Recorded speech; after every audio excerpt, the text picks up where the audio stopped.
Hello everyone, welcome to another video on my channel. I hope you guys have been doing well. So for today's video, I wanted to narrate a scary story. It's very popular, so you might have heard of it. And if you've not, then I'm so excited for you because this is a really good story. If I had a chance to go back and listen to a scary story for the first time again, it would be this one.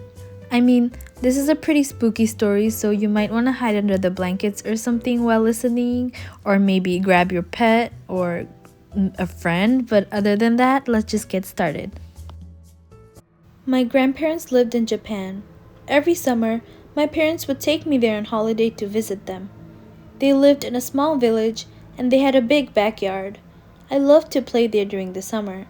When we arrived, my grandparents always welcomed me with open arms. I was their only grandchild, so they spoiled me. The last time I saw them was the summer when I was 8 years old. As usual, my parents booked a flight to Japan and we drove from the airport to my grandparents' house. They were delighted to see me and had a lot of little presents to give me. My parents wanted to have some time by themselves, so after a few days, they took a trip to another part of Japan, leaving me in the care of my grandma and grandpa. One day, I was playing outside in the backyard. My grandparents were inside the house. It was a hot summer's day, and I lay down on the grass to rest. I stared up at the clouds and enjoyed the feeling of the soft rays of the sun and the gentle breeze. Just as I was about to get up, I heard a strange sound. Po, po, po, po. I didn't know what it was, and it was hard to figure out where it was coming from. It sounded almost like somebody was making the noise themselves, as if they were just saying po, po, po over and over again in a deep masculine voice. I was looking around, searching for the source of the noise, when I suddenly noticed something on top of the tall hedges that enclosed the backyard. It was a straw hat. It wasn't resting on the hedge, it was behind it. That's where the sound was coming from. Po, po, po, po. Then, the hat began to move, as if someone was wearing it. The hat stopped at a small gap in the hedge, and I could see a face peering through. It was a woman, but the hedges were high, almost 8 feet tall. I was surprised at how tall the woman was. I wondered if she was wearing stilts or some sort of huge high-heeled shoes. Then, a split second later, she walked off and the strange noise disappeared with her, fading into the distance. Bewildered, I got up and wandered back into the house. My grandparents were in the kitchen drinking tea. I sat down at the table, and after a while, I told my grandparents what I had seen. They weren't really paying attention to me until I mentioned that distinctive sound. Po, po, po. As soon as I said that, both of them suddenly froze. Grandma's eyes grew wide, and she covered her mouth with her hand.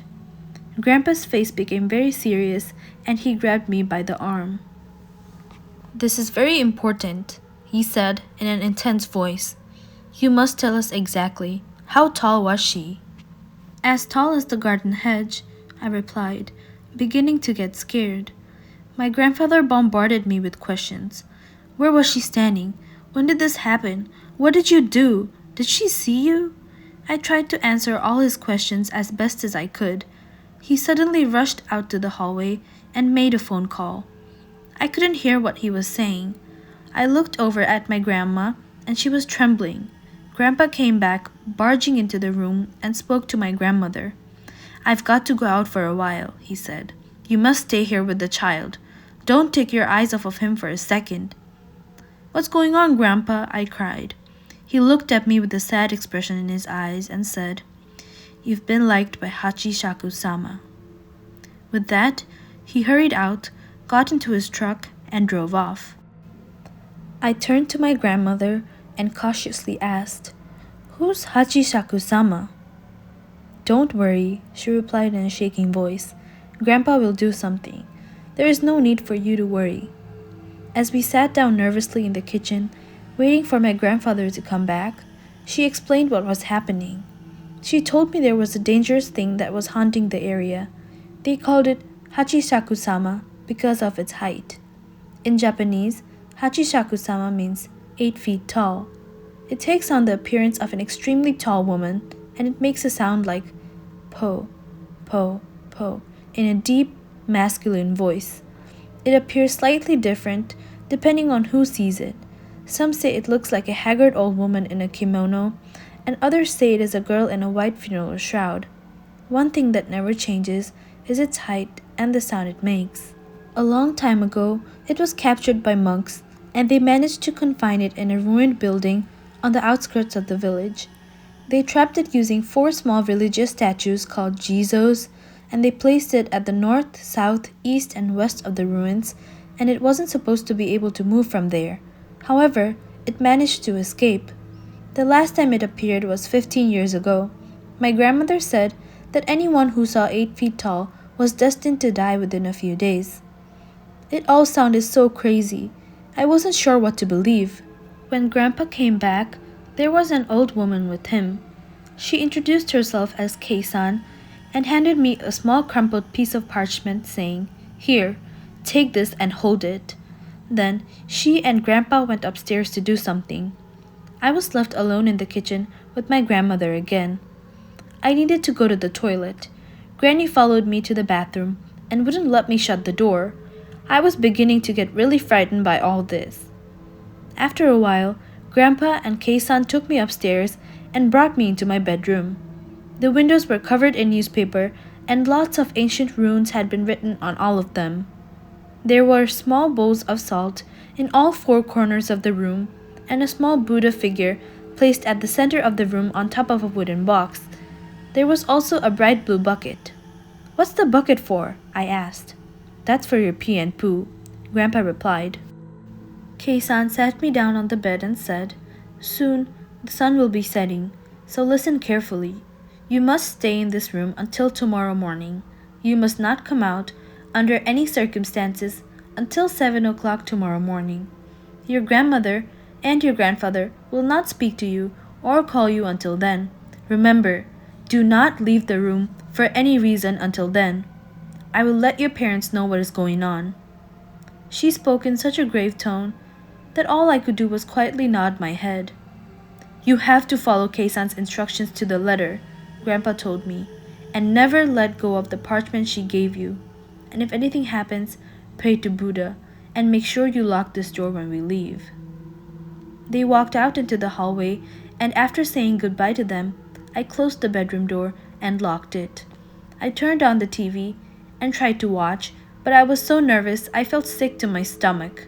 Grandma had left some snacks and rice balls for me, but I couldn't eat them. I felt like I was in prison and I was very depressed and scared. I lay down on the bed and waited. Before I knew it, I was asleep. When I woke up, it was just after 1 in the morning. All of a sudden, I realized that something was tapping on the window. Tap, tap, tap, tap. I felt the blood draining from my face, and my heart skipped a beat. I desperately tried to calm myself down, telling myself it was just the wind playing tricks, or maybe the branches of a tree. I turned up the volume on the TV to drown out the tapping noise. Eventually, it stopped altogether. That was when I heard Grandpa calling me. "Are you okay in there?" he asked. "If you're scared, you don't have to stay in there all alone. I can come in and keep you company." I smiled and rushed over to open the door, but then I stopped in my tracks. I had goosebumps all over my body. It sounded just like Grandpa's voice, but somehow it was different. I couldn't tell what it was, but I just knew. "What are you doing?" Grandpa asked. "You can't open the door now." I glanced to my left and a chill went down my spine. The salt in the bowls was slowly turning black. I backed away from the door. My whole body was trembling with fear. I fell to my knees in front of the Buddha statue and clutched the piece of parchment tightly in my hand. I started desperately praying for help. "Please save me from Hachishaku-sama," I wailed.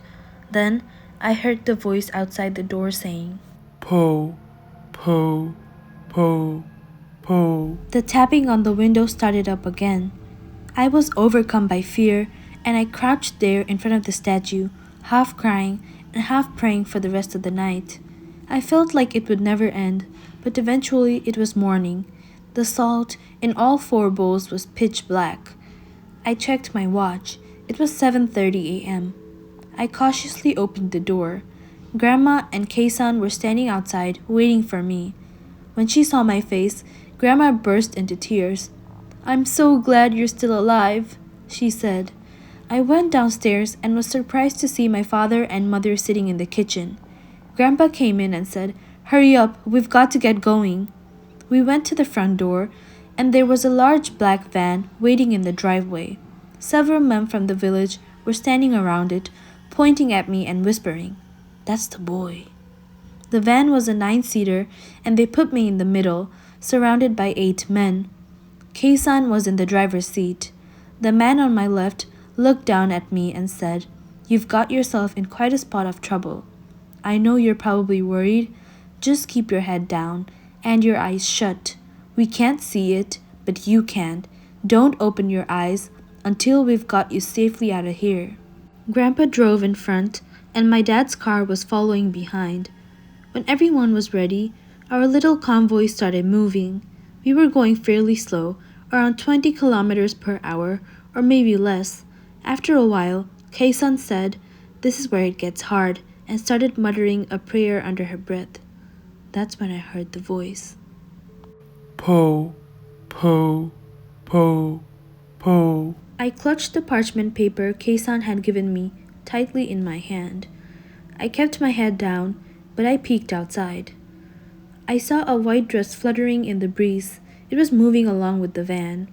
It was Hachishaku-sama. She was outside the window, but she was keeping pace with us. Then suddenly, she bent down and peered into the van. "No!" I gasped. The man behind me shouted, "Close your eyes!" I immediately shut my eyes as hard as I could and tightened my grip on the piece of parchment. Then the tapping began. Tap, tap, tap, tap, tap. The voice became louder. Po, po, po, po, po. There was tapping on the windows all around us. All of the men in the van were startled and on edge, muttering nervously to themselves. They couldn't see 8 feet tall, and they couldn't hear her voice, but they could hear her tapping on the windows. Keisan started praying louder and louder until she was almost shouting. The tension inside the van was unbearable. After a while, the tapping stopped and the voice disappeared. Keisan looked back at us and said, "I think we're safe now." All of the men around me breathed a sigh of relief. The van pulled over to the side of the road and the men got out. They transferred me into my dad's car. My mom held me close and tears were running down her cheeks. Grandpa and my father bowed to the men and they went on their way. Keisan came to the window and asked me to show her the piece of parchment she had given me. When I opened my hand, I saw that it had gone completely black. "I think you will be okay now," she said. "But just to be sure, hold on to this for a while." She handed me a new piece of parchment. After that, we drove straight to the airport and Grandpa saw us safely on the plane. When we took off, my parents breathed a sigh of relief. My father told me he had heard about 8 feet tall before. Years ago, his friend had been liked by her. The boy disappeared and was never seen again. My father said there were other people who had been liked by her and lived to tell the tale. They all had to leave Japan and settle down in foreign countries. They were never able to go back to their homeland. She always chooses children as her victims. They say it's because children are dependent on their parents and family members. This makes them easier to deceive when she poses as their relatives. He said the men in the van were all blood relatives of mine, and that's why they had been sitting all around me and why my father and Grandpa had been driving in front and in the back. It was all done to try and confuse Hachishaku-sama. It took a while to contact everyone and get them all together, so that is why I had to be confined in the room all night. He told me that one of the little Jizo statues, the ones that were meant to keep her trapped, had been broken, and that was how she escaped. It gave me the chills. I was glad when we finally got home. All of this happened more than 10 years ago. I haven't seen my grandparents since then. I haven't been able to so much as set foot in the country. Afterwards, I would call them every few weeks and talk to them on the phone. Over the years, I tried to convince myself that it was just an urban legend, that everything that happened was just some elaborate prank. But sometimes I'm not so sure. My grandfather died 2 years ago. When he was sick, he wouldn't allow me to visit him, and he left strict instructions in his will that I wasn't to attend his funeral. It was all very sad. My grandmother called a few days ago. She said that she had been diagnosed with cancer. She missed me terribly and wanted to see me one last time before she died. "Are you sure, Grandma?" I asked. "Is it safe?" "It's been 10 years," she said. "All that happened a long time ago. It's all forgotten. You're all grown up now. I'm sure there won't be a problem." But what about Hachishaku-sama?" I said. For a moment, there was silence on the other end of the phone. Then, I heard a deep masculine voice saying, Po, po, po, po, po, po, po. So that's the end of the video. I really hope you enjoyed the story. This also reminds me of my hometown, which is also in a remote village and has similar urban legends to 8 feet tall. So let me know if I should make a video on it someday. Now, as for a life update, nothing much has been going on in my life. I've just been spending a lot of time with my grandma, my mom, and my cats, and it has been snowing here a lot lately, which makes me appreciate sunny days a lot more. But I've also been enjoying watching the snow. My cats really like the snow, they love watching the snow, but they don't go outside, of course, because it's so cold. Yeah, let me know how your life has been these days down in the comments. Oh, I would love to read them because there's no comments these days. Anyway, so I guess that's it for today's video. Please remember to be warm, be safe, and I will see you in the next video. Goodbye.